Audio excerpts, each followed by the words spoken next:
پشاور پر از ازدحام مانند اکثر جاهای دیگر پاکستان میزبان ده‌ها هزار افغان است. پیشه های گوناگون دارند. منتظرند تا حکومت عمران خان برایشان تابعیت پاکستان بدهد. روغ خبره کنه ولی چې دا چا 50 کاله 60 کاله وشي نو هغه خو اوس بوډاګان دي د هغو هغه پټي هم چې وګورې هغه هم وروره بوډاګان دي نو هغه دا دی چې وله دلته ځای ورکړي بس کارت وله ورکړي.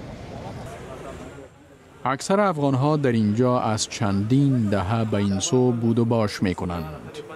بعضشان حتی افغانستان را هم ندیدند. اوس مثال په تور موږ یو جنې سره تعلق جوړ کو نو و یار تر اشتاره ولې چې زما به ما تعالی درې ټول نه په خبر ورته موږ دا کوو چې موږ ماجری هغه رشته عمل ته ختم شي دونه پرابلم دونه ټینشن دی کینو کې سر.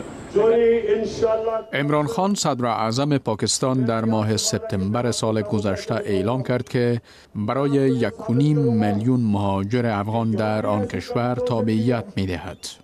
او سپس در پارلمان پاکستان از این موضع گیری خود دفاع کرد. عمران خان وضعیت زندگی مهاجرین را نیز دشوار خواند. کمیشنری عالی سازمان ملل متحد که برنامه بازگشت مهاجرین افغان از پاکستان به افغانستان را پیش میبرد، تصمیم صدر اعظم پاکستان را بجا می‌داند. در حال حاضر 1.5 میلیون مهاجر افغان ثبت شده در پاکستان به سر میبرند. اما به یکی از آنها تا هنوز تابعیت پاکستان داده نشده.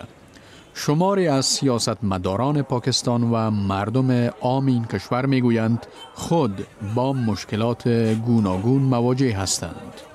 آنها تأکید میکنند که صدر اعظم کشورشان باید نخست به مشکلات شهروندان اصلی این کشور رسیدگی کند.